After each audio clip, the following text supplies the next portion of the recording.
Hello food lovers, welcome to our channel. నేను మీ రాణి ఎర్రంశెట్టి.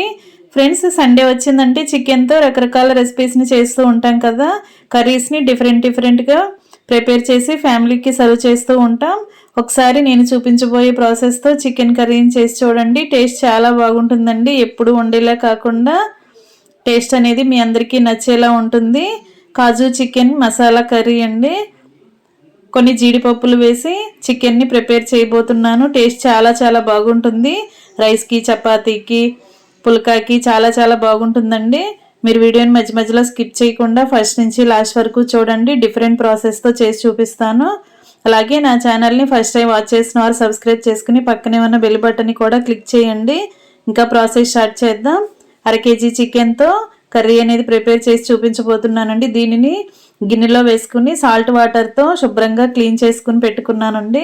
అలా salt వాటర్తో క్లీన్ చేస్తే ముక్క అనేది సాఫ్ట్గా వస్తుంది. అంతేకాకుండా స్మెల్ అనేది ఎక్కువగా ఉండదు. ఇప్పుడు దీనిని మ్యారినేట్ చేసుకోబోతున్నాం. ఒక 1/2 టీ స్పూన్ సాల్ట్ వేసుకోండి. చిటికెడు పసుపు వేసుకోండి. 2-3 టేబుల్ స్పూన్లు పెరుగు వేసుకోండి. ఒక 1/2 టేబుల్ స్పూన్ అల్లం వెల్లుల్లి పేస్ట్ వేసుకోండి. ఇది వెనిగర్ అండి. వెనిగర్ ప్లేస్లో మీరు నిమ్మరసమైనా యాడ్ చేసుకోవచ్చు. ఇప్పుడు మనం వేసిన ఇంగ్రీడియంట్స్ అన్నీ చికెన్లో బాగా కలిసే వరకు కలుపుకుని దీనిని 1 గంట పాటు ఫ్రిడ్జ్లో పెట్టుకోండి. టైం అనేది లేదు అంటే ఒక అరగంట పాటు అయినా పెట్టుకోండి. ఇప్పుడు కళాయి తీసుకోండి. 1 టేబుల్ స్పూన్ ఆయిల్ వేసుకోండి. కాజు చికెన్ అన్నాను కదా, జీడిపప్పులు అండి. 1/2 kg చికెన్కి 10-12 జీడిపప్పులు వేసుకోండి. అలాగే 7-8 లవంగాలు వేసుకోండి. చిన్న దాల్చిన చెక్క ముక్కలు ఒక 3 వేసుకోండి. 2 యాలకులు వేసుకోండి. 2 టేబుల్ స్పూన్లు ధనియాలు వేసుకోండి. 1/2 టేబుల్ స్పూన్ జీలకర్ర వేసుకోండి. 1/2 టేబుల్ స్పూన్ షాజీరా వేసుకోండి. ఇవి అనాస పూలు అండి, స్టార్ పువ్వు అంటాం కదా, వాటిని ఇలా 3 రెబ్బలు వేసుకోండి. అలాగే సన్నగా కట్ చేసి పెట్టుకున్న అల్లం ముక్కలు 1 టేబుల్ స్పూన్ వేసుకోండి. అలాగే వెల్లుల్లి రెబ్బలు కూడా 3-4 వెల్లుల్లి రెబ్బల్ని ముక్కలుగా కట్ చేసి వేసుకోండి. ఈ దినుసులన్నీ కూడా ఆయిల్లో బాగా ఫ్రై చేసుకోండి.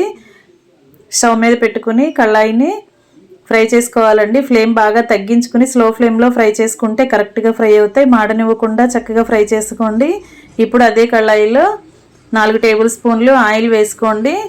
ఆయిల్ కాగిన తర్వాత 2 మీడియం సైజ్ ఆనియన్స్ని సన్న ముక్కలుగా కట్ చేసుకుని తీసుకోండి. అలాగే 2 పచ్చిమిర్చిని కూడా ముక్కలుగా కట్ చేసి తీసుకోండి. ఆనియన్స్, పచ్చిమిర్చి అలా ఆయిల్లో వేసేసుకోండి. 1 టీ స్పూన్ సాల్ట్ వేసుకుని బాగా కలుపుకొని మూత పెట్టుకుని ఆనియన్స్ని మగ్గించుకోండి. ఈ లోపుగా మనం మసాలా ప్రిపేర్ చేసుకుందాం.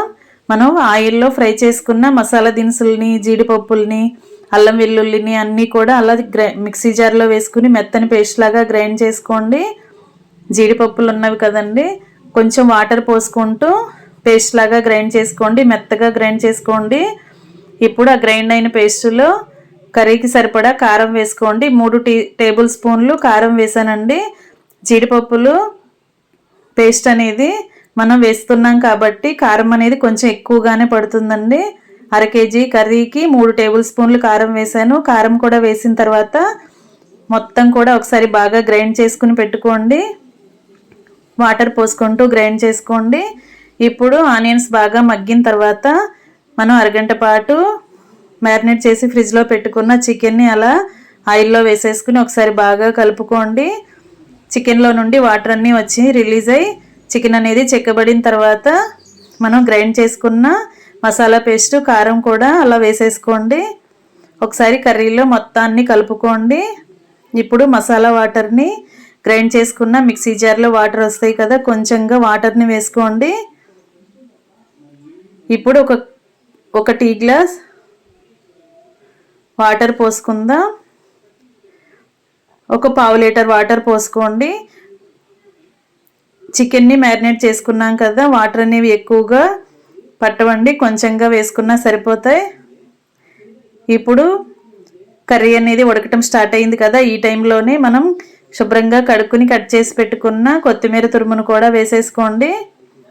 కొత్తిమీరను అలా వేసేసుకుని ఒకసారి కర్రీని బాగా కలుపుకోండి. ఇప్పుడు సూప్ని టేస్ట్ చూసి సాల్ట్ కరెక్ట్గా మీ టేస్ట్కి తగ్గట్టుగా యాడ్ చేసుకోండి. ఇప్పుడు మూత పెట్టుకుని ఉడికించుకోండి. వాటర్ అన్నీ కూడా బాగా చికెన్ బాగా ఉడికి వాటర్ అంతా కూడా ఎగిరిపోయి గ్రేవీ చిక్కబడే వరకు ఉడికించుకోండి. ఇప్పుడు ఒక 1/2 టేబుల్ స్పూన్ కసూరి మేతి వేసుకోండి. ఒక 1/2 టేబుల్ స్పూన్ సోపు వేసుకోండి. సోపు కూడా వేస్తే కర్రీకి మంచి ఫ్లేవర్తో పాటు టేస్ట్ కూడా వస్తుందండి.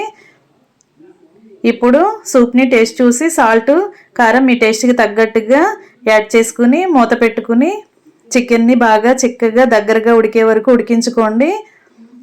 ఇంకా రెడీ అయిపోయిందండి కాజు చికెన్ మసాలా కర్రీ. చాలా టేస్టీగా ఉంటుంది. గ్రేవీ అనేది మీకు ఎక్కువగా కావాలంటే ఇంకొంచెం ముందుగానే స్టవ్ ఆఫ్ చేసుకోండి. ఇంకా రెడీ అయిపోయిందండి. సర్వింగ్ బౌల్లోకి తీసుకుని ఫ్యామిలీకి సర్వ్ చేసుకోవటమే. చాలా చాలా టేస్టీగా ఉండే చికెన్ కాజు మసాలా కర్రీ రెడీ అయిపోయింది. ఒక్కసారి ఈ ప్రాసెస్తో మీరు కూడా ప్రిపేర్ చేసి ఫ్యామిలీకి సర్వ్ చేయండి. ఇంట్లో అందరికీ నచ్చుతుందండి.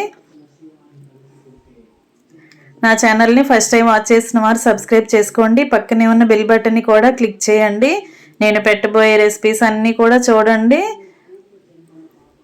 వీడియో నచ్చినట్లయితే మీ ఫ్రెండ్స్కి ఫ్యామిలీ మెంబర్స్కి షేర్ చేయండి. ఇంకా వేడివేడి అన్నంలోకి ఇలా చికెన్ కర్రీని సర్వ్ చేసుకుని ఎంజాయ్ చేస్తూ తినొచ్చండి. చాలా టేస్టీగా ఉండే కాజు చికెన్ మసాలా కర్రీ రెడీ అయిపోయింది. చపాతీకి పుల్కాలకి కాకుండా రైస్కి చాలా చాలా బాగుంటుంది. ఇలా వేడివేడి అన్నంలో వేడివేడి కర్రీని కలుపుకొని తిన్నారంటే అద్భుతంగా అనిపిస్తుందండి. మీకు కూడా వీడియో నచ్చినట్లయితే లైక్ చేయండి. ఈ కర్రీని మీరు కూడా ఒకసారి ట్రై చేయండి. నేను చూపించిన మసాలా దినుసులు అలాగే జీడిపప్పులు కూడా వేసి ఒకసారి కర్రీని ప్రిపేర్ చేసి చూడండి. అందరికీ నచ్చేలా ఉంటుందండి. టేస్ట్ అనేది ఎప్పుడు వండుకునేలా కాకుండా ఒకసారి ఈ టైప్లో ప్రిపేర్ చేసి పెట్టండి. అందరికీ నచ్చేలా ఉంటుంది. ఇలా వేడివేడి అన్నంలో వేడివేడి కర్రీని కలుపుకొని తింటమే. Thanks for watching.